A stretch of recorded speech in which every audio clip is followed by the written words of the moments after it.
You see, kids, motorsport is a funny old game. You put 24 cars around a circuit, they go round and round lots of times, and in the end, Mercedes wins.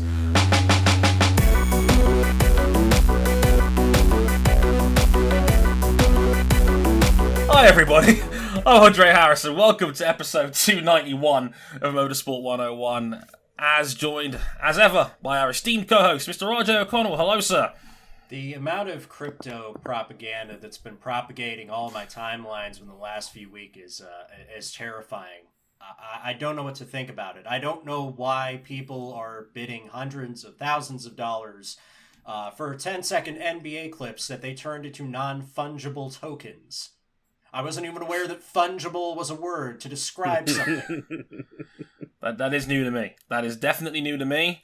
I have seen little bits of this as well. It is terrifying, and it's not like my new favourite F1 team didn't just have a crypto partner announced yesterday. Dang it. Would this be the green one? It might be the green one. I was kind of hoping the merch would roll up today so I could say I'm totally not an Aston Martin shill, although the joke visually might be funnier in 2 weeks' time. We'll go with that. Creative decision to delay the shipment by a day. We'll go with that. It sounds way funnier in my head. With me as well is Ryan King, who's currently celebrating the fact that his Knicks are actually 500. Like, yeah. What the hell? We were above 500 on Sunday when things changed. You lost. Yeah. That's why a regression to the mean, although the Knicks currently being, a 5 seed, is a terrifying thought for us all in the world of basketball. They all count, as they say, even if half the conference will end up getting in under 500, because the East sucks. Fun times for all involved. But, yeah. Cam, how you doing over there? Fantastic now that Kemba Walker is slowly but surely remembering how to play the game of basketball. It helps. Yeah, the Celtics dipped right to 500 and thankfully are coming back. Never in my wildest nightmares would I figure that this season would be the season where the Celtics and the Knicks cross over in terms of competitive ability. And overall, makes me want to puke like a cat. Yeah. Thank you for tuning into our basketball podcast. I know, right? Yeah, basketball, motorsports, existential dread at the fact that Mercedes is once again putting in the hours to whoop some ass. Indeed. It is a terrifying thought which we will address in the second half of the podcast, because we got some you've probably seen by now, some very sad news coming out of the MotoGP paddock, which we'll get to very shortly, but also catching up on some big news in the sports car world, because a certain big name manufacturer, one that likes a horse, as its badge, is on the way back, and we'll break some of that down as well, and break down some of the little minor news stories to come from the end of February / early March, and then we'll get into quite a hectic, quite a roller coaster Formula E opening weekend in Riyadh, and there's a lot to break down from that, where two guys a car getting flipped upside down and ended up going into a wall wasn't the biggest story in terms of a world news standpoint that happened this past weekend. We'll get into all of that in the next 45 minutes or so. But places you can find us real quick are on youtube.com/motorsport101. If you're watching us on YouTube, hi, you can subscribe down below. Hit the bell for notifications on all our new videos, contents, hangouts, and all of that fun stuff. If you're listening to us on audio, you can subscribe over there if you haven't already, where all good podcasts are available. We're on facebook.com/motorsport101. We're on Twitter and motorsport_101. Our personal handles are on the screen right now, down below. But if you're listening to us on audio, they're at Harrison101HD, at RJ O'Connell, at Ryan Eric King, and at C Buckley917. We're on Instagram at Motorsport101pod. You can check us out on there as well. And if you really, really like us, you can back us financially on Patreon. Patreon.com/Motorsport101. And I just want to say a big shout out as well to not only Josette for repledging, and also our new friend Colonel Nuts that's backed us personally. You can follow him on Twitter. Yes, he really is a squirrel, and yes, we now have to stand the squirrel because they are very generous with their nuts. That out loud. Didn't Rick and Mortara teach you nothing? Don't fuck with squirrels. No, never. Of course not. So thanks to those guys for pledging that. It's the highest amount of Patreon backers we've ever had on the show, which, given the current difficult times, to say the least, around the world, is quite the miracle. So thank you all very much for that, for your continued support. Much, much appreciated. As I said, patreon.com/motorsport101. $5 gets you early access to all our audio shows. $10 gets you into the supporters club of ours. Also, in the supporters section, there's now a quote section, and I've just been put in there, so I had to pause for just a second there. Whoops, my bad. But the supporters club of our Discord server, you can listen to these shows live as they go out. We got a bunch of friends and all that as well. We got Zale in here. We've got Zale. We've got Rezi. We've got Finley, Jason, Sasha, Vic, and we have Lewis Sotheby, our old friend in the show as well, and big congratulations to him. We're going to be seeing him on MotoGP's online coverage, given he put it out there on Twitter, so it's okay for me to say here now. Congrats, Lewis. We love you, man. Keep fighting the good fight, buddy. Huge congratulations to Lewis. You deserve it.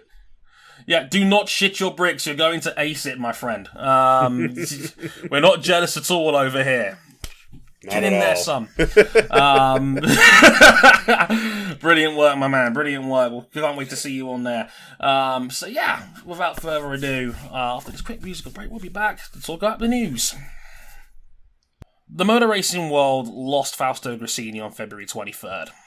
He had battled through the novel coronavirus since the end of December, and his condition began to worsen due to a lung infection that ultimately claimed his life. Most know Fausto Gresini as the founder of the Gresini Racing Team, who currently operates Aprilia's MotoGP factory team. But prior to his life as a team executive, Gresini was a champion rider in the 125cc class. In 1984, he claimed his first Grand Prix victory. The next year, he claimed his first World Championship. Gresini's peak as a rider came in the 1987 season. In 11 races, Gresini won 10 of them, only falling short of a perfect season in the very last race. After a 12-year riding career that yielded 21 victories, 17 pole positions and 43 podiums over 132 starts, Gresini would soon begin the next chapter of his motorcycle racing legacy. It took a while for Gresini Racing to find their footing in the sport, but their peak in the MotoGP World Championship would arrive in the mid-2000s. Sete Gibernau rose from journeyman to championship contender aboard Gresini's Telefonica Movistar Hondas, claiming back-to-back runner-up spots in 2003 and 4. The dazzling Marco Melandri would continue their winning ways in 05 and 06. In that time, Gresini Racing were the strongest independent team in the paddock. Gresini never saw his team win a World Championship in the Premier category, but won 4 across all classes of competition. The Giro Cato dominated the 250cc class in 2001.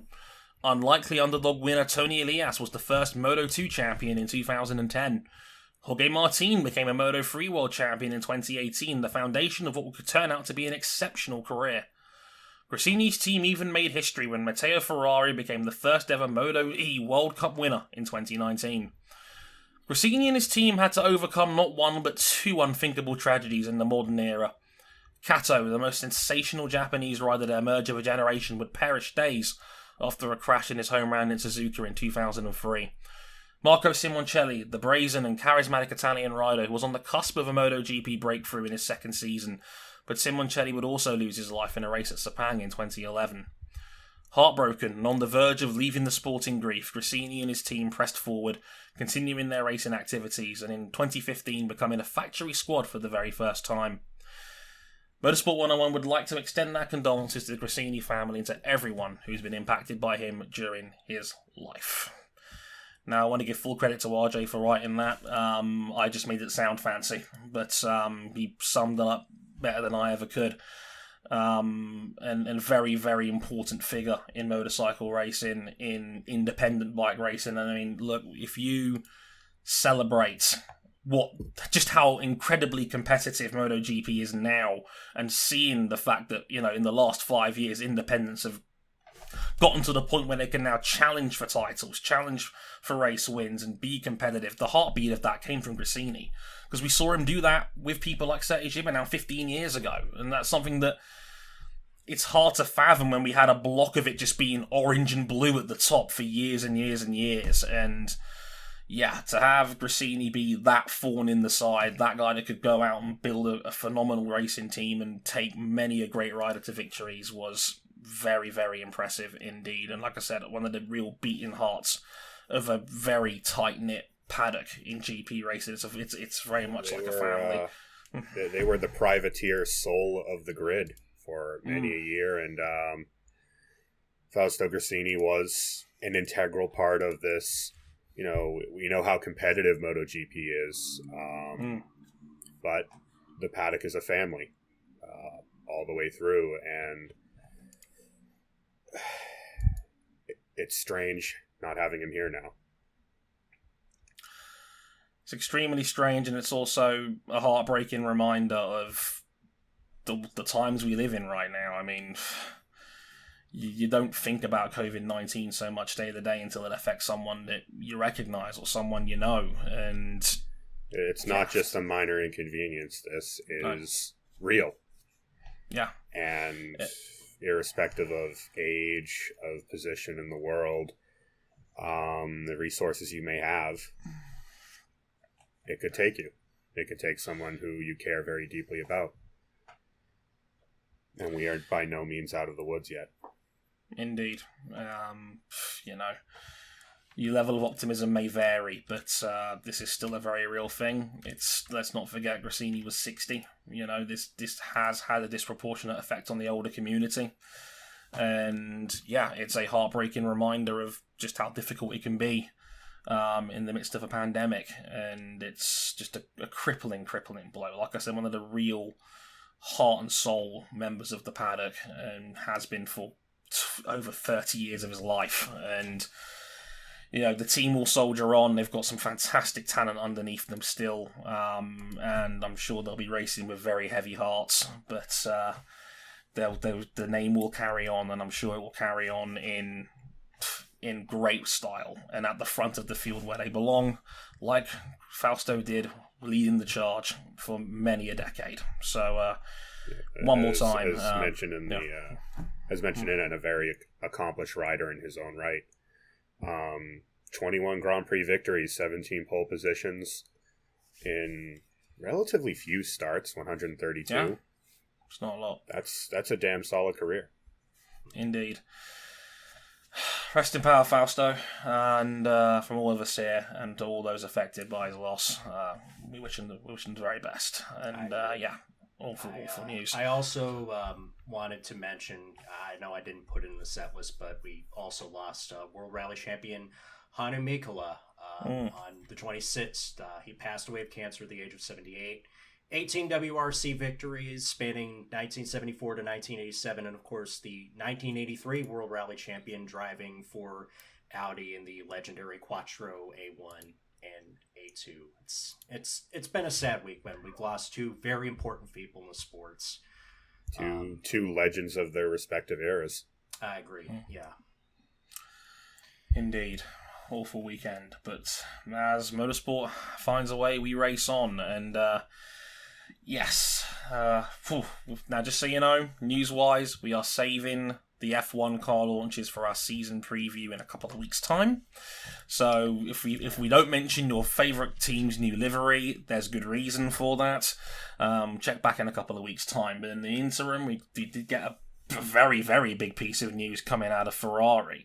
Now, there was always talk that they might move some resources over to other series in the wake of F1's cost cap that's now effective, and that's coming into the sport now. And this one, I think, caught a lot of people by surprise. They are the latest manufacturer to commit. I don't know about that. It's that we kept hearing about it and we kept not believing it because, they haven't been here in a factory setting since 1973.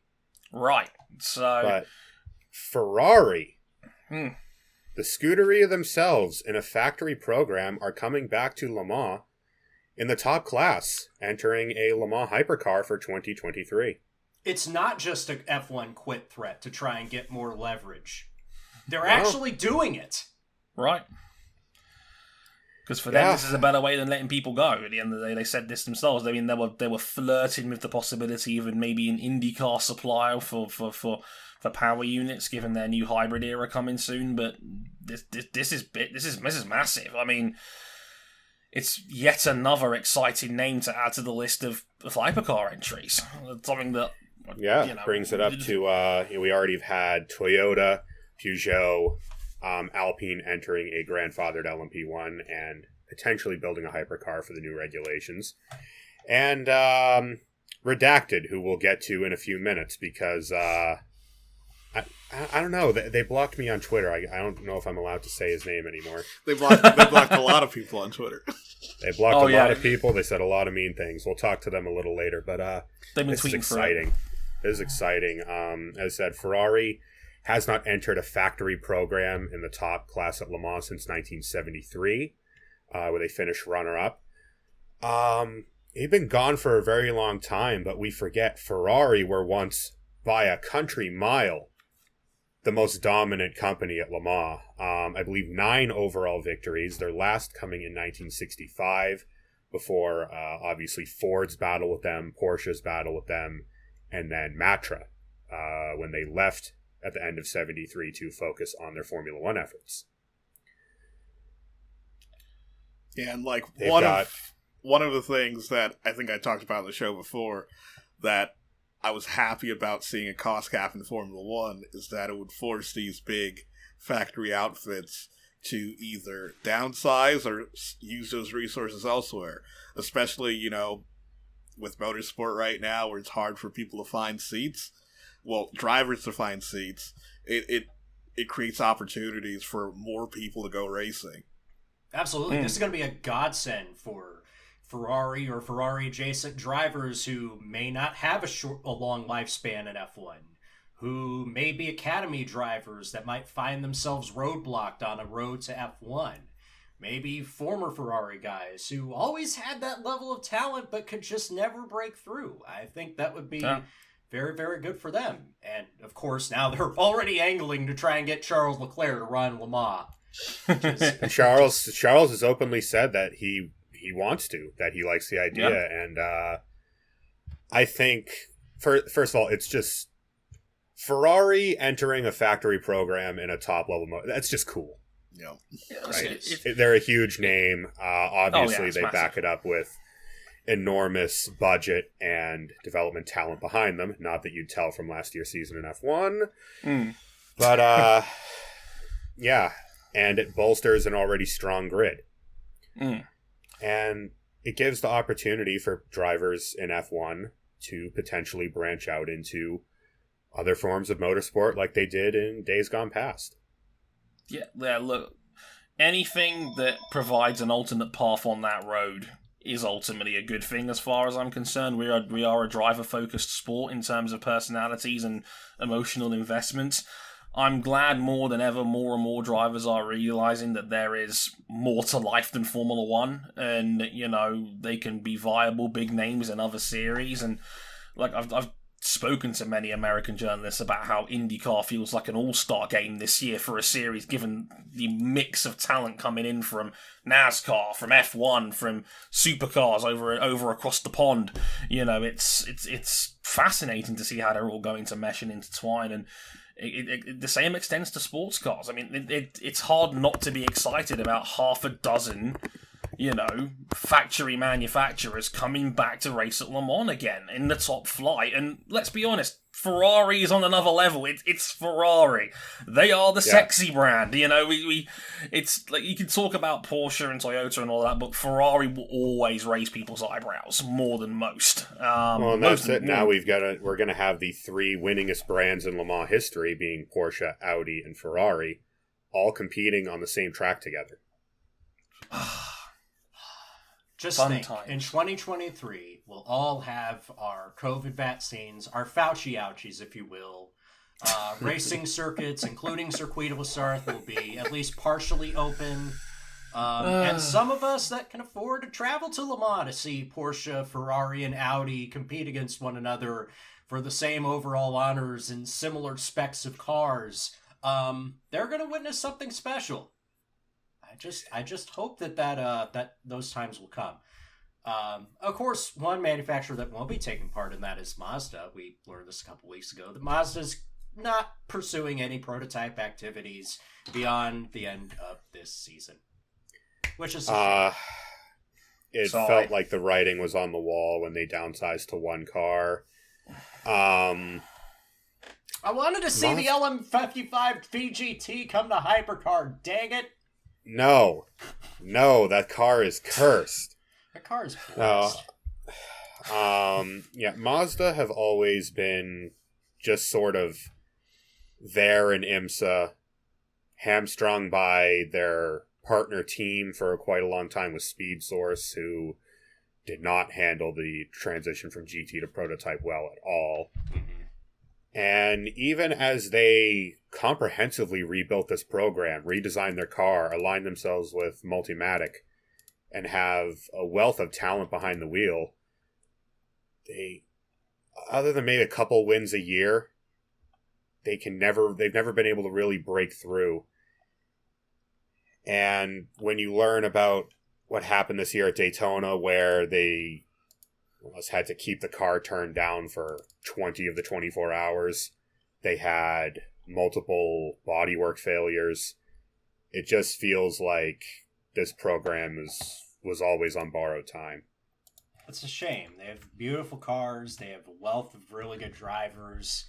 But Mazda's going to keep their focus to more grassroots level racing, MS5 Cups, which, for those who watched it at Daytona, were just the best pound-for-pound entertainment that was there. Junior Formula Racing in the States, I think. It's mostly just going to be like smaller scale events, which is typically what they've been good at. But no prototype programs. It's a shame, but such is the way that sports car racing is. It's also, sports car racing is also filled with people with big ambitions and overinflated egos that maybe just need a reality check. And I'm not trying to segue into anything in particular, am I?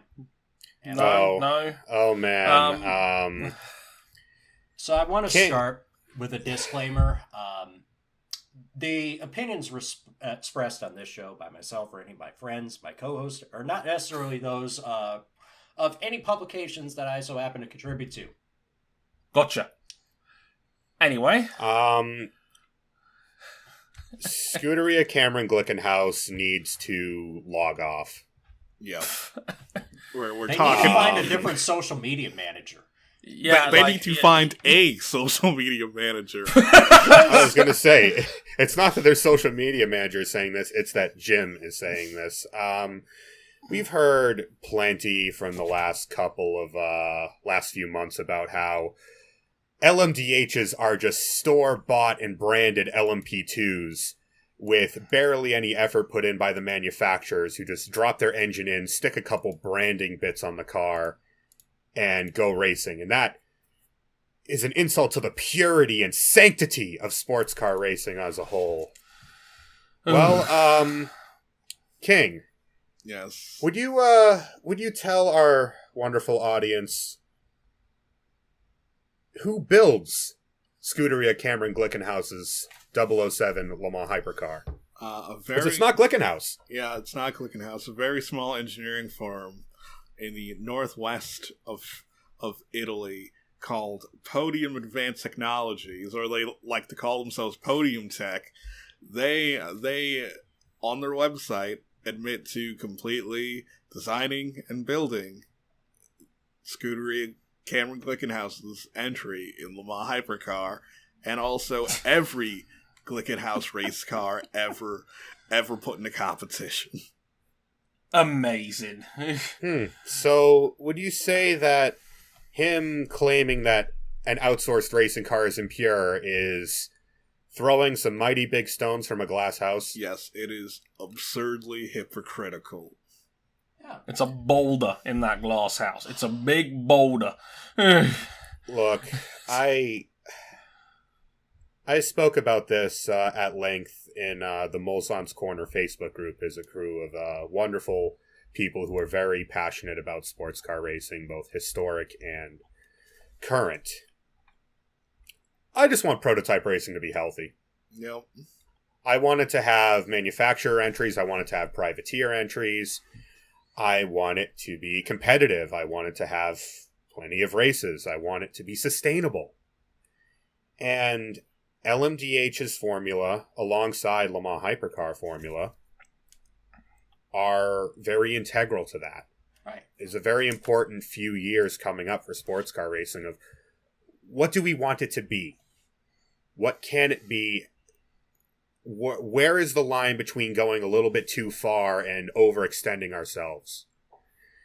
And if manufacturers decide that LMDH, by purchasing one of 4 manufactured tubs from Multimatic, Ligier, Orica, and Dallara, buying a gearbox and buying your Curzon, and then doing the rest of the car, if that's a valid way to put a car together, who are we to really complain? Yeah. And this, like, the constant... Go ahead, King. Everything that Jim Glickenhaus is complaining about is completely within the rules. And it is not good for the sport when a competitor within the sport is complaining about how someone else is competing, and his complaints have no well-being within the legality of those entries. They're like, all his complaints have no standing. Well, he speaks of it as the very regulations themselves are the problem. Yeah. That they shouldn't be allowed because they make it too easy. To which I counter, did anyone complain when Acura entered LMP2 with their own bodywork, suspension, and engine on a Courage LC75? I didn't even know it was a Courage LC75, to be honest. It was. Which just shows how little I care.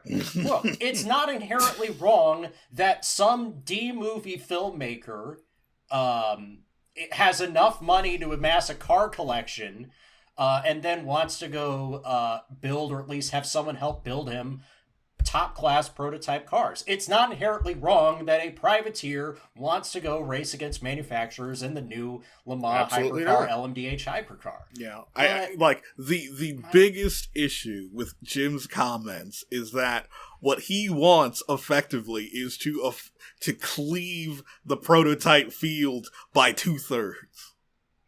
Yeah, he does not want. He speaks as though LMHs will have such an advantage over LMDH that the only way for an LMDH to compete is to hold the hypercars back so badly that they don't get to run at their potential. While he's also preaching about his own car, talking about how the front aero in his car was inspired by cars from the 60s. And when you look at his car and the design concepts chosen, you realize he's building a car to a target and hoping that BOP will bring him up to Toyota. Toyota designed an LMP1 car with extra steps. Glickenhaus designed, or outsourced their design, of a supercar built up into a Le Mans car. I wouldn't even say it's a supercar. It is by all means a movie stunt car built for a racetrack. Yeah, I was trying to be nice, but I mean, the man blocked me on Twitter when I pointed that out, so maybe subtleties had its day. I'm trying to find as many positive things about this project because look, they have Yoast Racing helping to run the team, which honestly, they have a fantastic set of drivers. Yeah, their engine supplier built them an engine more or less out of 2 Hyundai WRC engines. Not a bad engine to take as a base. There's the good aspects of it, and there's the fact that, we want to see privateers take it to manufacturers. But we don't want our privateers being whiny blowhards on Twitter talking about how they're the only ones respecting the sanctity of sports car racing. Guess what? A Jaguar with a roof cut off and a Porsche engine slapped in the back won 2 Le Mans in a row in the 90s. Yeah. Right. No one cares what's underneath. Right, I was going to say, why is he being, I'm not the biggest sports car guy in the world. This has been an education to me the last week and a half, just seeing all of this in context and seeing it broken down. Am I getting the impression that there's no need for him to be so sanctimonious about this? Because it's just, absolutely not. No, it's like he wants an additional medal for picking the harder path. Doing it the right way. There's no medal for taking the harder path. Just ask all of the teams in the 1980s who tried to build a car that wasn't the Porsche 962 in IMSA. showed up and got their ass beat. Hell, look at Nissan's GTRL Nismo factory. Yes, that was a radical departure from the norm. It only ran one race and didn't run well. And I would hope that SGC can clear this bar. But I don't know. I mean, I want to like this project, but Jim's just got to log off, get some therapy or something. It seems like this man will do anything but go to therapy. Yeah, not enter the comment sections of articles written by friends of the show and write multi-stage essays tearing apart their entire career. He just comes off like a thin-skinned jackass. And while I was initially excited about his program, there is no need for someone to be involved with the sport to be this toxic and spray this much bile over nothing. I'll root for the drivers. He's making something out of nothing. I'll root for the drivers. I think Jim acts too much like a 45th president of the United States, if I'm being completely honest. Oh, he didn't have to do him like that, but I can't entirely disagree. No. In the last little bit of sports car news, yesterday was announced the number 48 Ally Cadillac of Jimmy Johnson, Simon Pagenaud, and Kamui Kobayashi, a fan favorite from this year's Daytona 24 Hours, will contest this entire Michelin North American Endurance Cup. Yep, all the endurance. Nice. Yep. Look, more Kamui Kobayashi in an IMSA prototype. The world is a better place. Box office. More Jimmy Johnson. Loved it. More Simon P, my boy. It's box office. Although people are, I guess NASCAR Twitter is like really mad that Jimmy Johnson's going away from the boot cut pants.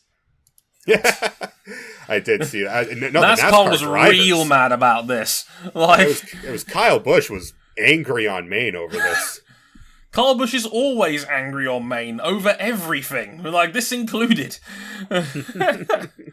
Well, I'll just have everyone know I'm team cuff pants. Oh, are you? Is that something you wanted to admit to the world on a Discord server while recording a podcast game? Team stirrup socks and baseball. Oh no! Team only podcasting football shirts. That's the only hill I will die on here. That's all I've got. Jay, we got some more motorsport to quickly run through here. Yeah, we did have some winners in NASCAR. Christopher Bell won the Daytona Road Course race, and William Byron won at Homestead, Miami. I understand Cam was not happy about the events of the Daytona Road Course race. Not necessarily Christopher Bell won, because that's cool that Christopher Bell won, but Chase Elliott had this race under lock and key, and the NASCAR made up a rule to kind of put him at the back of the field. Yeah, NASCAR, this was actually a rain-affected race, and NASCAR does have wipers and rain lights and rain tires for road course events. Obviously, you can't make rain tires for an oval because... Please do not at us with why doesn't NASCAR race at an oval because spray is a thing. Oh my god. And it started raining. It was raining enough for teams to think about a tire change initially, but that rain quickly burned off. And then NASCAR decided, for some inexplicable reason, to throw a caution.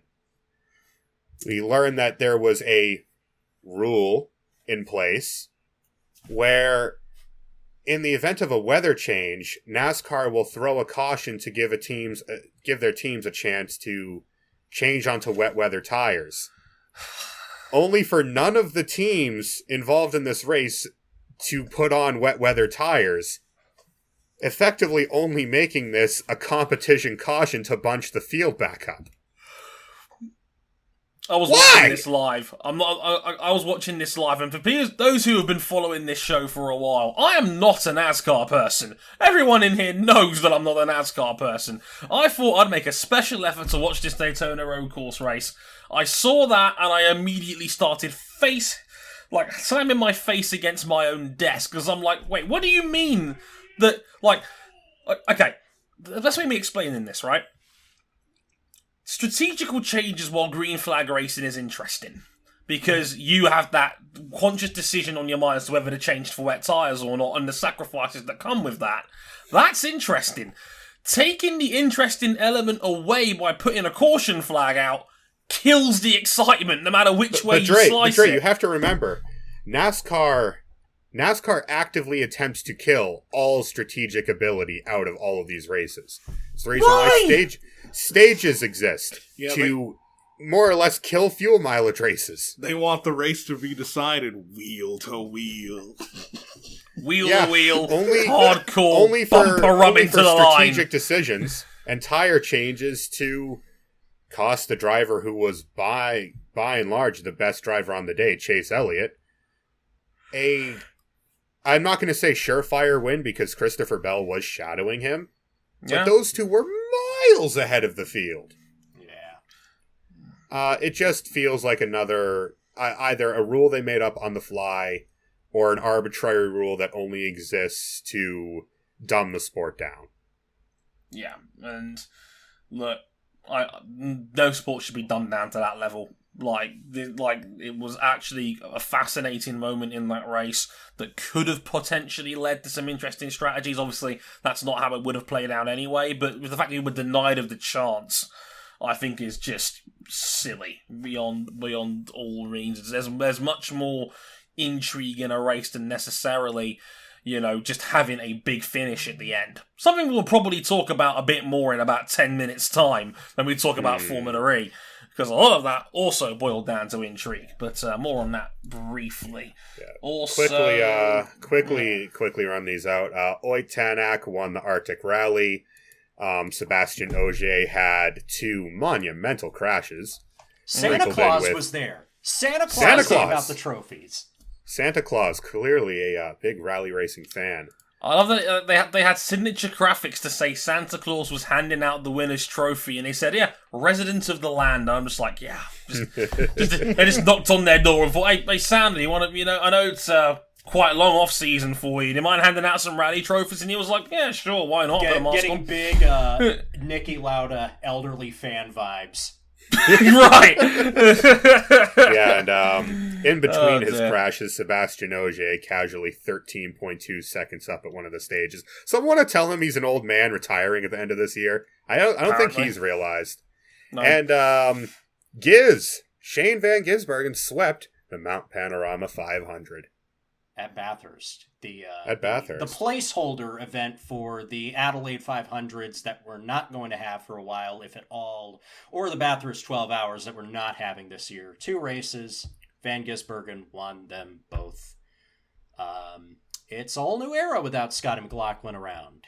Yeah. Yeah. Other people are winning. Of course. I mean, if you need to replace a track, Bathurst ain't a bad replacement, is it? No. Could be worse. I think we should race at Bathurst more often. I don't even care that it makes the events that we already have less special. I just want to see more Bathurst. I think every event at Bathurst is incredibly special. Yo, if NASCAR really wants net season to be the best season ever, Stop. No. Do not finish that sentence. I don't even need to finish that sentence. I've already put the thought in your head, and that's what counts. And that's most of the RJ. And now a cartoon anvil falls on RJ. Formula 1 and MotoGP previews. At least Formula 1 previews are coming in 2 weeks' time. So we'll talk about all the car launches there. That should be a fun time for most of us. Most. Oh dear. I'll take a big swig of what I think is water, but who knows what's actually in the bottle. Could be a lot of things. Anyway, for legal reasons, we cannot say this is alcohol. In the meantime, while we confiscate RJ's bottle, we'll be back to talk about Formula E in Saudi Arabia for its season opener. How do you even talk about a strange weekend like this? The Formula E World Championship returned to the floodlit streets of Diriyah in Saudi Arabia this past weekend, kicking off the 2021 season. It was impossible to overlook the form of sophomore sensation Nyck de Vries in Race 1 on Friday. De Vries was sensational, leading every practice session, both phases of qualifying, and then scoring his maiden victory in commanding fashion. It was also impossible to ignore the sensational double overtake by Venturi's Eduardo Mortara, threading the needle between Pascal Wehrlein and Mitch Evans 20 minutes into the race. Oh, that was so good. Of course, while Mortara and Evans rounded off the podium behind De Vries, 3 drivers were left to wonder what could have been for the day. Tom Blomqvist, Nico Mueller, and rookie Nick Cassidy, who were all demoted from the Super Pole session at a guaranteed top sit starting spot to the back of their grid when their times were disallowed for overspeeding in a yellow flag zone with less than a minute to go in the session. And then we get to Saturday, race 2. Mortara, the man who made the move of the race on Friday, couldn't even take the start when his Venturi couldn't slow down and crashed in final practice due to a brake failure. He had to go to the hospital, was released that same night, but unfortunately couldn't take the start. And we were also worried that his Venturi teammate Norman Nato and both Mercedes cars couldn't take the start due to potential of the same mechanical failure happening.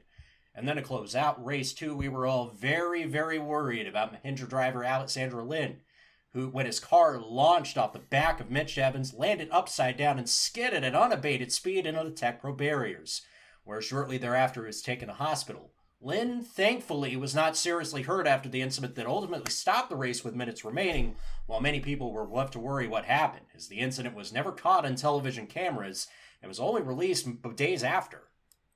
Sam Bird, in just his second race with Jaguar, wrestled the lead away from his former teammate and pole sitter Robin Friends, extending his streak of 7 consecutive winning seasons, while reigning champion Antonio Felix da Costa finished third behind Friends, but not before another collision with his teammate Jean-Eric Verne as the two DS Techeetah drivers battled for position.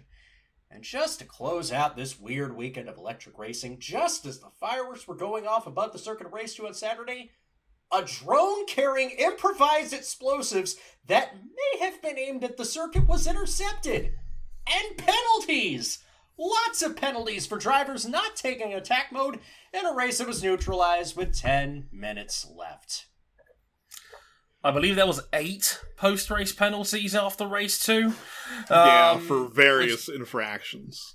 Various infractions, the way it all jumbled out. Nyck de Vries, who started from the back of the grid, ended up scoring points in the end because of that many demotions, move-arounds, and time penalties. Pascal Wehrlein had a drive-through penalty and started from the back, also scored points. This was a mess. It was. This whole weekend was a relative mess. I mean, it all started out so smooth. Nyck de Vries completely dominated Friday. We thought we were going to get the textbook usual situation from F1 of Mercedes just breaking out the belt. But then, then a Mercedes powertrain decided, what if brakes don't work? Yeah, it was the failure of a fail-safe that I believe if the front brakes fail, it will shift all of the braking force to the rear to try and slow the car down. This fail-safe did not work. As it turns out, it was a underlying problem on all 4 Mercedes powertrain cars. Mercedes corrected it with a software fix, but they obviously... they patched it. But they were not allowed to take part in qualifying for race 2. Yeah. Yeah, and again, it was kind of freaky to watch in real time because it literally happened about 3 minutes before the whole practice stream, which was on BBC Sport in the UK, they had to run it off the air real quick. So all we saw pretty much was Mortara go straight into the wall at quite a large amount of speed. Yeah, we thought it was stuck throttle for a short time. Yeah, it looked like it. It was just like, he'd gone straight into the wall. They had to quickly get off the air because they were running out of time on the practice broadcast. And we were now asking questions on Twitter as to, is Mortara okay? Because obviously they didn't have time to give us an update because they had to get off real quick. And again, it was about half an hour later we found out, he's on the way to the hospital via ambulance, but only for precautionary checks. Thankfully, he was okay. Dinged up, but nothing serious, thankfully. But Cam got it in one. Software issue. Failsafe didn't work. Car in wall. Ouch. Basically. And as a result of that, all 4 Mercs cars had to start from the back. Which wasn't ideal, especially given Nick was so dominant in the first day. I think that was the first time ever in Formula E that if it was a conventional weekend, that a guy has led every single session. I think that's what I heard. Yep, that was the first time that's ever happened. And De Vries was sensational in race 1. An initial breakaway of him Pascal Wehrlein for Porsche on debut, and René Rast on full-time debut for Audi. Truly the new guard, if you count Formula E being new, for the 3 German makes. The 3 new boys just driving away and the from fact everyone. that this is going to be René Rast's only Formula E season. Yeah. As you do. Making a count. Sam Bird. 100% winning record across his seasons. He's won a race in all of them. Like Sam Bird is so popular at this point. My man ran down the entire pit lane, high-fiving people as he went. One, probably not knowing what had happened further on down the track that caused the red flag in the first place, but also just high-fiving everybody because everyone likes Sam Bird. Also, I had to mention this earlier from race 1. I'll be shocked if something beats Mortara for the Scotty Award this year, because that was ridiculous. That was ballsy. Oh, beautiful. For me, that it's between that and Kamui Kobayashi just dunking Scott Dixon through the floor into the bus stop at Daytona. We've got a good class already. Yeah, we're not even into F1 or MotoGP or IndyCar seasons, and we already have a potential slam dunk Scotty Award nominee. Yeah, ridiculous. God, I love motorsport. Yeah, and also, not a whole lot of other big stories from race 1. It was a relatively normal race. Can I chip in a story from the weekend in general? Sure. Yes. It's good that Neo 333 are competitive again. Oh, okay. We need to. There's a big caveat. We need to discuss this for both of the typical backmarker teams. In race 2, Dragon and Neo were actively fighting for the podium. Wild. Teams that did not score last year. Yeah, and you need to take into account that 5 cars couldn't participate in qualifying. Yeah, and like all as we 4 learned Mercedes as well, cars. Yeah, all 4 Mercedes. Group 1 is a death sentence. Yeah, all 4 Mercedes, plus Andre Lotterer. Yeah, Lauderer, who crashed in practice. And what we learned this weekend is Group 1 in qualifying is a death sentence at a track like this. If you're in Group 1, you line up in the back half of the field. Race 2, we need to talk about that final incident. Whew. Alex Lynn had an airplane crash. It was... So... Yeah, we need to break down exactly what happened for us to get to this point. Yeah. Because it was 3 separate incidents happening in very quick succession. Within about all the same one. This was just the loudest one and the scariest one. Because, I mean, we didn't know what was going on. For a hot second, we were worried that oh, geez, is he all right? And we were right to do so because they went off the air without showing us what the heck had happened. Right. Well, and then we saw a clip appear on Twitter of trackside footage where we saw, initially there was a crash where Sebastian Buemi got into the wall, looks like on his own. Yeah. On the other part of the track, I believe it was Blomqvist and one of the BMWs. Gunther. Might have been Gunther, crashed going into that corner. This triggered a yellow flag. And then pretty much as soon as the yellow flag was triggered, there was the last incident, the one that everyone is talking about. Yeah, right, where that trackside footage showed that yellow flag happened, a pause of about 3 seconds, and then Alex Lynn careening down the track on his lid into a very hard collision rear first with the barrier. If anyone's ever seen Valencia 2010 in Formula 1 and Mark Webber's terrifying flip off the back of, I think it was Heikki Kovalainen's Lotus in 2010. This was very similar in real time. It was more or less a copy-paste. It appeared that the car ahead of him, I believe it was Mitch Evans, slowed down for the yellow flag, tried to get out of the way, and as he jinked right, Lynn jinked right as well. It was a bad weekend for Lynn in general because, remember, in race 1, him and Sam Bird got together. And Sam Bird was not too pleased with Alex Lynn about that. Yep. Lynn and here completely you're thinking, boxed him in. How could they possibly get any worse? And here's Alex Lynn having easily the most terrifying accident I've seen in a Formula E race since the very first race and the time Nick Heidfeld's car turned into a ballistic missile. Yeah, and I noticed that when they initially showed the replay, or not the replay, the shot of the Blomqvist Gunther crash, you can just see out of the shot at the end of the track, you can see the bottom of Lynn's car planted in the barrier. And he hit the wall hard enough that it folded the rear crash structure under the car. Yeah. For everybody that says these Formula E cars are just too slow, they don't race on proper circuits. No, they still haul, and it does take a great amount of skill and care to drive these vehicles. Yeah. These cars are capable of 170 miles an hour now. They are not slow in any context of motorsport whatsoever. The only reason they appear as slow as they do is because the tracks they're on don't let them hit that kind of speed. Yeah, they're relatively slow now for the cars that we have. And yeah, it was a terrifying incident. The broadcast was a bit messy regarding this. We didn't get a replay. Again, for the best, we didn't get a replay. Yeah, they didn't show a replay because they didn't have any footage. Because when Formula E finally released the footage, it wasn't from a TV camera. It was from a security camera. TV camera. Yeah.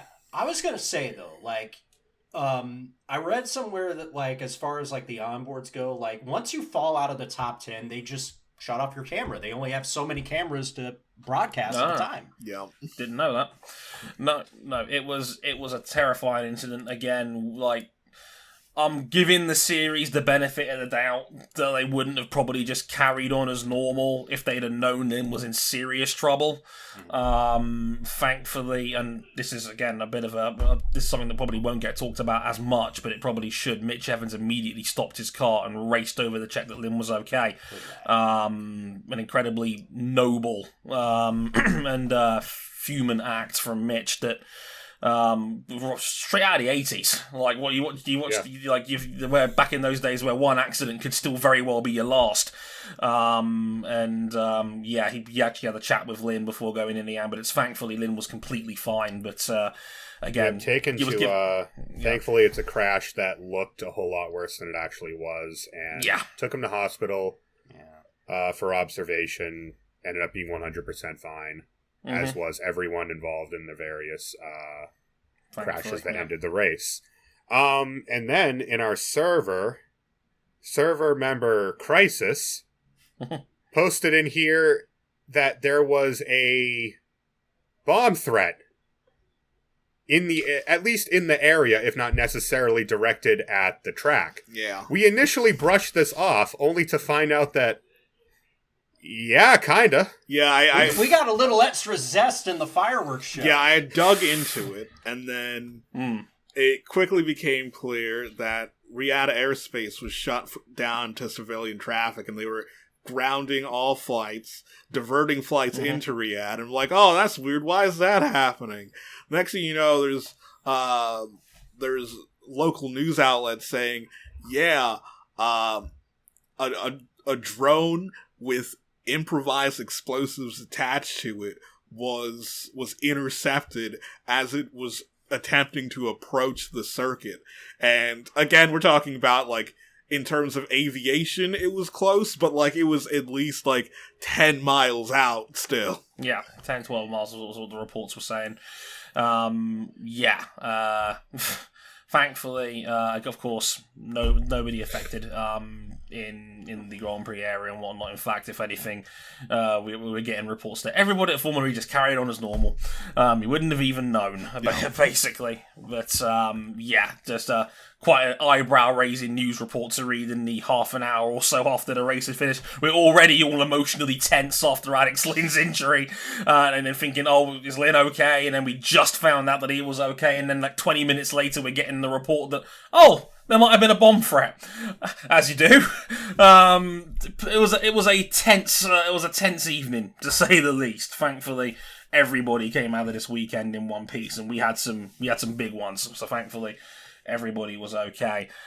Talking about race 2 itself, before the red flag came out in the end, a lot of spice. We have to talk about T-Cheetah. That was we need to talk about this team because we talked about how good the 3 German manufacturers looked in race 1. Looking like Mercedes was gonna do their usual thing of walking right in and resting their nuts on the table.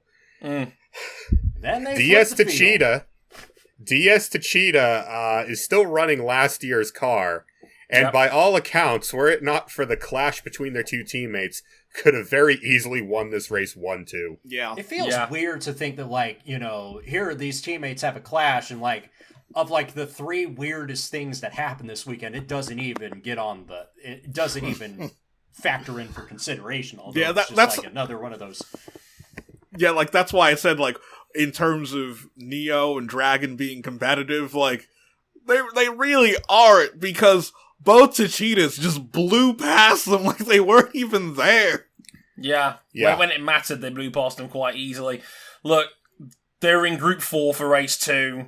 This wasn't the most straightforward track to pass, and there was like one overtaking opportunity on the circuit, really, and that was down the lengthy back straight.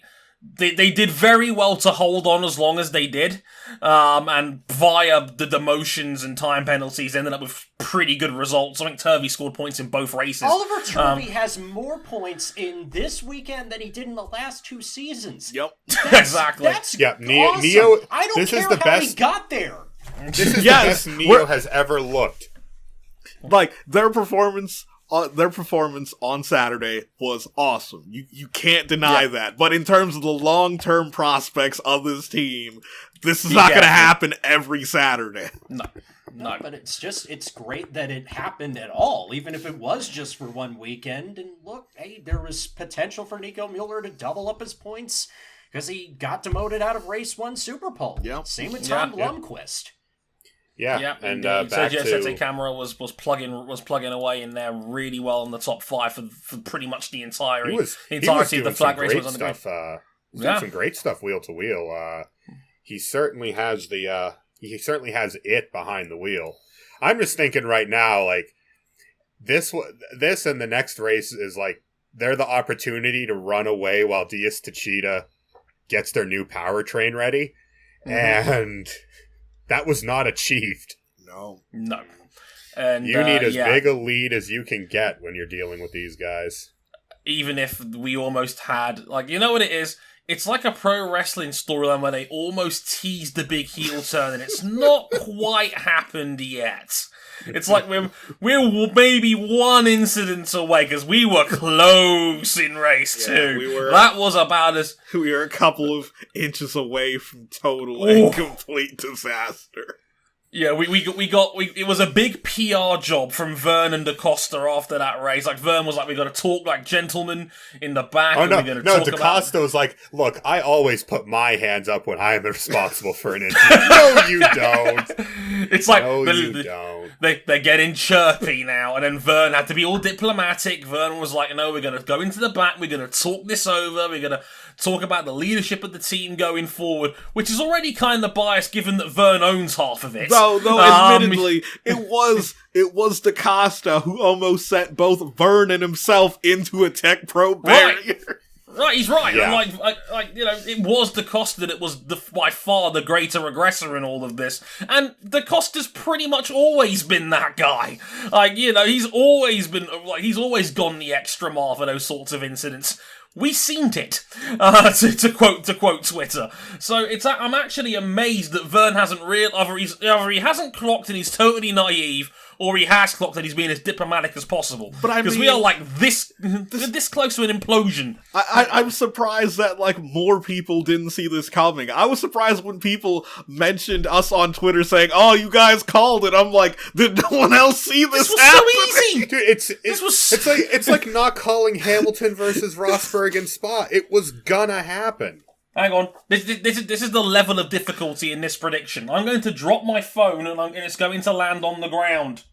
Oh my god, what a surprise, it landed on the ground. We saw this all... look, Tempelhof Knights, to throw it back to then. We saw plenty of evidence then that the relationship between these two is not as friendly as it could be. It's prosperous, but it's not friendly. It's like, you know what it is? Same I as think the they like Mercedes-Benz partnership from 2014 or 2016. They started off friendly, And as both of them fight for titles, they are getting increasingly punchy with each other. But are they going to blame one or the other for splitting the Formula E group dinner check 18 ways? Yes. Of course. Look, I'm just saying, did anybody actually believe it at the end of Berlin last season when Vern was like, come here, old pal, and then jump up arm in arm? I was like, this is bullshit. I don't believe this for a second. They are going to be at each other's necks by the middle of next season. And if there was a night 4 of Temple of Saturday, I was sick and I couldn't make it that night. If I was in that final episode of Temple of Nights, I would have absolutely said on the record, these two are going to kill each other by the end of season 4. If it was the Mercedes part, it would be like the season 7, I should say, of this sport. Like, you can't put two big powerhouse, big ego personalities like the Costa and Vern in the same team. These two have... We saw it from Vern back when he was in Formula 1 with Toro Rosso. He was... many things. Quiet for a personality was not one of them. No, he's always been a bit of a shit talker, and Da Costa has always been a bit of a hothead. This was always going to happen, and again, it's not quite full implosion yet. We're nearly there. The band is at like an 8.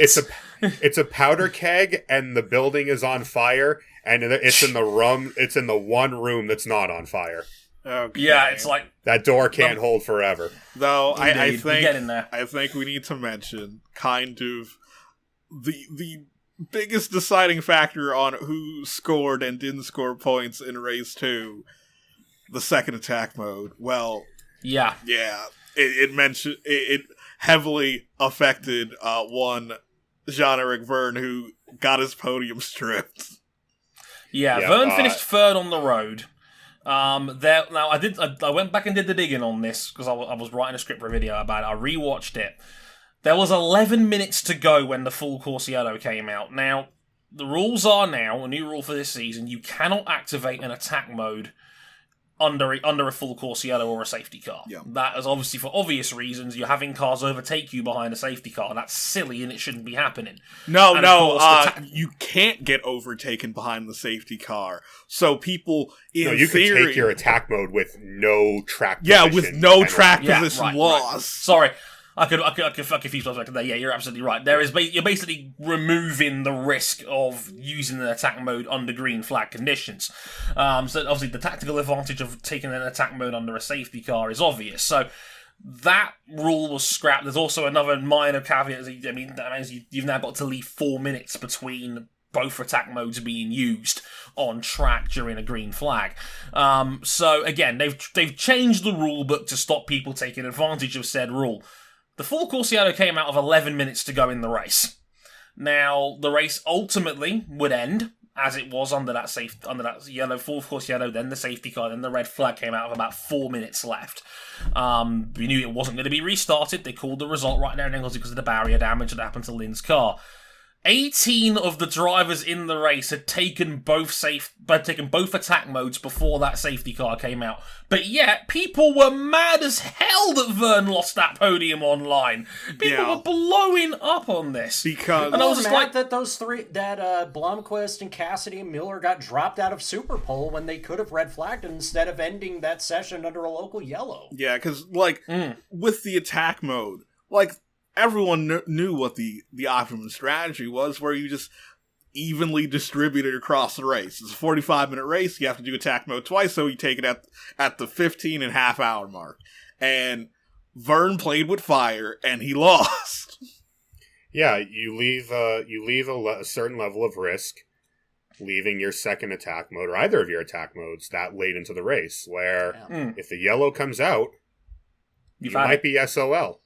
Because in theory, the same exact thing can happen in Formula 1 if, say, you don't use the second tire compound and you're literally waiting for the last portion of the race, and there's a safety car period or a red flag that ends the race, and you're going to get a penalty for that. Yeah. The later you leave it, the bigger the risk you run of getting caught short. And Verne was basically caught with his pants down. It's as simple as that. And if the race had ended under red with maybe 20-25 minutes left on the clock, I'd sit here and say, yeah, maybe some common sense mitigation would come into play here, because half the race didn't run. Yeah, I believe it does fall. I think the rule does fall under force majeure, where depending on how late it is left, it's up to the decision of the stewards whether they decide that, okay, you weren't allowed to because of mitigating circumstances, or you were taking a risk. Yeah. Like I said, if that was 20 minutes or 25 minutes left in that race and they can't restart it, and like maybe half the field hadn't taken an attack mode, I'd be sitting there saying, yeah, let's go for the common sense solution here and let's just call it a wash under this one, right? But this was with 11 minutes to go.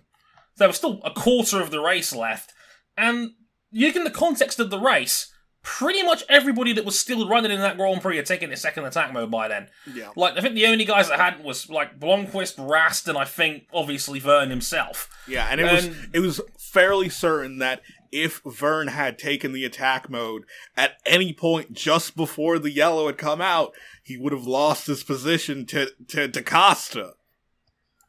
And the funny thing is, as well, is that Verne pretty much admitted it after the race, even though he was on the podium and took his champagne. Yeah, he knew. He solemnly in the back of his head, he pretty much admitted he was probably going to lose that podium, and he did. No. So he knew he was taking a chance. He knew he ran the risk of getting caught short under a late yellow, and that's exactly what happened. And yeah. I say tough shit, basically, on this one. It's one of those things. You take that risk, you run the possibility of running afoul of the rule, indeed. And hopefully he doesn't fall afoul of it next time, because then he looks doubly stupid. But, there's a long way before we actually have to worry about when to take attack modes, isn't there? Yeah. You'd think. Yeah. Like, we thought we had to address that at some point as well, because that was a big talking point coming off the end of the weekend. I know people that were absolutely pearl clutching. Yeah, and there were... Slam dunk 24-second penalty. And there were other penalties given for what happened near the end of the race, like... rookie Nick Cassidy got penalized for speeding under full course yellow. He was running sixth. I was like, oh, yeah, that damn it, Cassidy spoiled what was on his own merits. A fantastic first weekend. Look, we know Nick Cassidy is box office. RJ and I have been telling you that for years. Damn it! Listen, the man's excellent. Pascal Wehrlein shoulder charged someone into the wall, got a penalty for it, ended up getting points regardless. It was Jake Dennis, I think it was. Yeah, Dennis hit him forced with a him off pile at driver. turn. Yeah, he forced Wehrlein off at turn 1, I believe. So Pascal decided, well, if you're going to be that aggressive, I'm going to be this aggressive. You hit him with a Burnout Paradise T-bone takedown into the wall. I mean, there's no other word for it. I mean, we literally joked during the Discord, it was like JBL's clothesline from hell. It was an awful shot to the wall. I hate it, Michael. Oh my god. It was awful, but again, penalties given for that as well. And again, as we mentioned, I think Wehrlein still ended up with points, didn't he? He did, due to all the post-race penalties. Of course. De Vries leads the championship 32 points to 25 over Sandberg. Robin Thrin's third on 22. Edo Mortara, despite not starting the second race, still has 18 points. He's fourth. And Antonio Fitzcos and Mitch Evans are tied at 15 apiece. And we'll have a long time to think about all of this because the next E-Prix in Rome is scheduled for the 10th of April. 5 weeks from now. I'm just thinking how every constructor has now scored points except for BMW, as God intended. With your flat logo that doesn't look good on anything but a car that's all black. Heated seat subscription have an ass. Heated seats is a service.